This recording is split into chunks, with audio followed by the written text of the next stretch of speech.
સ્વાગત છે આપનું મંતવ્ય ન્યૂઝની એક વિશેષ રજૂઆત વાનગી શોમાં.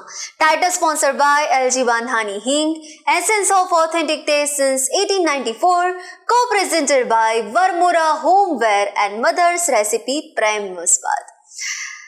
પનીર રસિયાઓ તૈયાર થઈ જાઓ, કારણ કે હવે જે વાનગી બનવા જઈ રહી છે એ વાનગી સાંભળીને અને પછી ટેસ્ટ કરીને તમારા મોઢામાં પાણી આવવાનું છે, દિલ ખુશ થવાનું છે. તો હવે એ વાનગીનું નામ છે પનીર બોલ્સ. આપણે ચીઝી બોલ્સ ખાતા હશે કે પછી એમાં પણ વેરિએશન્સ આપીને ઘણી બધી વાનગી તમે ખાધી હશે, પણ આજે કંઈક પનીર રસિયાઓ માટેની આ સ્પેશિયલ વાનગી લઈને આવ્યા છે, તો ચાલો એની પણ કરીએ શરૂઆત. શિરીનબેન, આજે પનીર બોલ્સ લઈને તમે આવ્યા છો. પનીર બોલ્સ બનાવીએ છીએ. એ બોલ્સ તમે એટલે સવારે બાળકને નાસ્તામાં અને એમાં પણ તમે આપી શકાય ડબ્બામાં, અને એને તમે કોફતા તરીકે યુઝ કરી અને એની સબ્જી પણ પંજાબી સબ્જી પણ બનાવી શકો, એ રીતે પણ યુઝ થઈ શકે એવા છે. એટલે એક જ સામગ્રીમાંથી આપણે બંને એ રીતે, અને એ તમે સ્ટાર્ટર તરીકે પણ તમે આપી સર્વ કરી શકો, એ રીતનું પણ થાય છે. ધારો કે સબ્જી ના બનાવી હોય તો સ્ટાર્ટર તરીકે પણ ચાલે, એમાં પણ સરસ જ લાગે છે. અને એ પણ બનાવવા માટે બહુ જ ઇઝી છે. ઓકે, આપણે એના ઇન્ગ્રીડિયન્ટ્સ છે: બાફેલા બટાકા મેશ કરેલા, આરા લોટ છે, કોથમીર છે, આદુ મરચાં છે, પનીર ને ચીઝ બંને નાખીશું, અને ચીલી ફ્લેક્સ ને સોલ્ટ. ઓકે, એટલું આપણે આમાં નાખીશું. ચલો ચાલુ કરીએ. આ મેશ કરેલા બટાકા છે, એમાં આરા લોટ નાખીશું. બાઇન્ડિંગ માટે જે જરૂર પડે એટલું નાખીશું, પર એમાં ચીઝ ને પનીર આવવાનું છે એટલે થોડુંક બાઇન્ડિંગ એનું બી આવશે, એટલે એનું ધ્યાન રાખીને બનાવીશું. એમાં પણ મોસ્ટલી આ સોફ્ટ વધારે સારા લાગશે, એટલે જો કડક કરવા હોય તો વધારે લોટ નાખવાનો, અધરવાઇઝ એને સોફ્ટ જ બનાવીશું. પછી એમાં પનીર છીણીને નાખીશું. પનીર બી વધારે નાખીશું તો વધારે સારો ટેસ્ટ આવશે.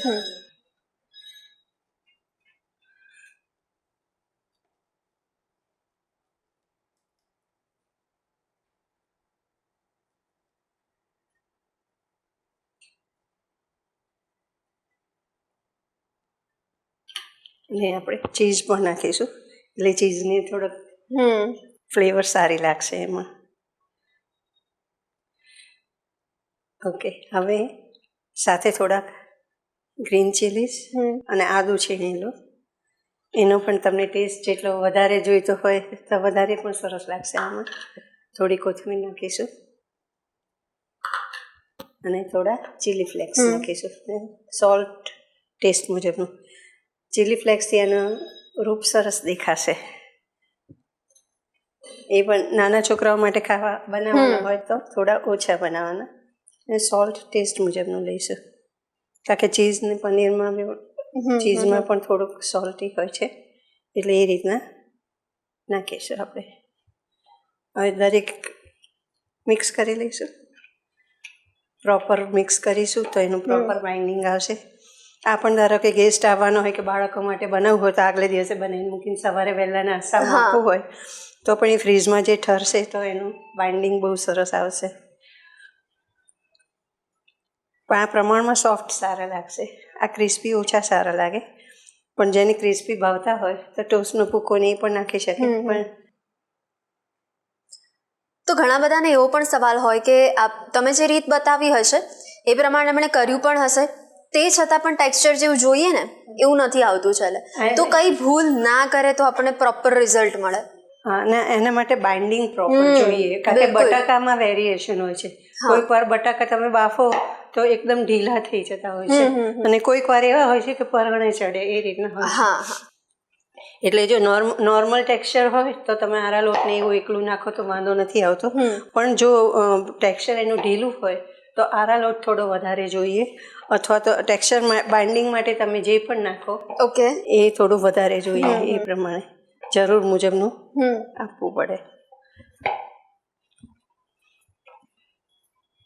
હજુ પણ થોડું ઢીલું છે એટલે થોડું હજુ પણ નાખવું પડશે, કારણ કે બટાટાની ઉપર જાય છે. કોઈક વાર બટાટા બહુ જ ઢીલા આવી જાય છે.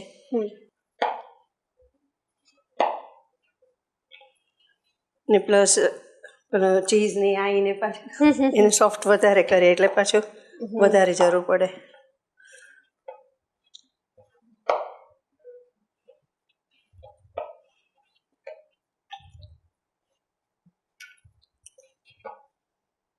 હવે થોડુંક ટેક્સચર બંધાય એ ટાઈપનું થયું છે. આપણે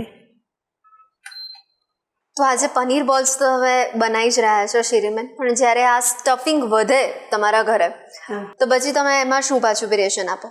આના સ્ટફિંગ બીજે દિવસે એટલે બીજા ટાઈમે આપણે રસોઈ કરવી હોય તો આમાં એકલા પનીરની છીણીને આપણે પનીર પરાઠા કરીએ એ રીતની પનીર છીણીને એમાં મસાલો કરી દેવાનો, પ્લસ આ રાખવાનો.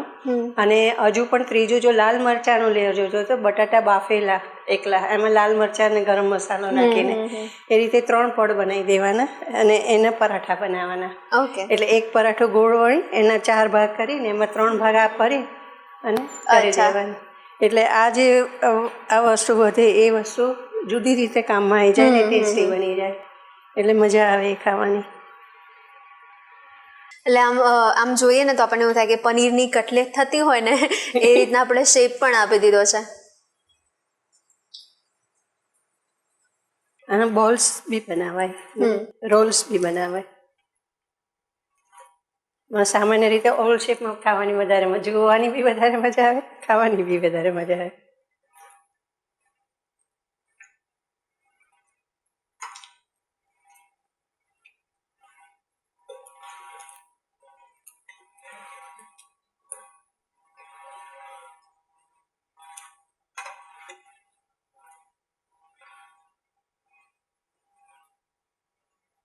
આ ટાઈપના રોલ્સના પેકેટ તૈયાર બી આવતા હોય છે કે જે ફ્રીઝમાં ડીપ ફ્રીઝ કરીને રાખી શકીએ આપણે, એ રીતના હોય છે. ને આ ઇન્સ્ટન્ટ છે અને ઓલ પર્પઝ છે. એટલે આપણી ઉનાળાની આ ગરમીમાં જો આવી રીતના આપણને ફટોફટ એકદમ ઝડપથી ક્વિક રેસીપી આવી મળતી હોય ને તો હું તો હવે પહેલા ટ્રાય કરીશ શિરીબેન. ચોક્કસ ચોક્કસ.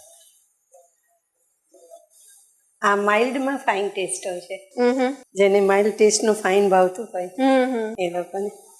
જો વધારે તીખું ભાવતું હોય ને આમાં લાલ મરચું ને નાખવું હોય તો પણ ગરમ મસાલો નહીં, પણ આ બાળકો માટે વધારે સુટેબલ ને જે યંગસ્ટર્સ બી કે એલ્ડર્સ બી જે સોફ્ટ ટોનમાં ખાવાનું પસંદ કરતા હોય એના માટે સરસ છે.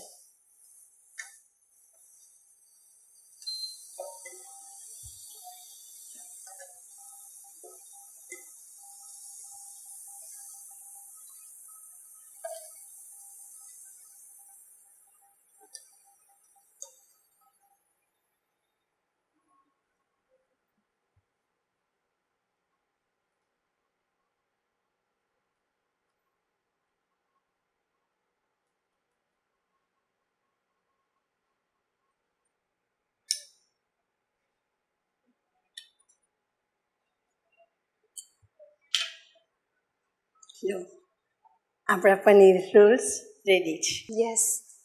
તો આવી પનીર પ્રેમીઓ માટેની આ વાનગી એમના સુધી પહોંચાડવા માટે આપનો ખૂબ ખૂબ આભાર. Thank you very much. તો દર્શક મિત્રો, ગરમા ગરમ પનીર રોલ્સ રેડી થઈ ગયા છે, અચૂકપણે ટ્રાય કરજો.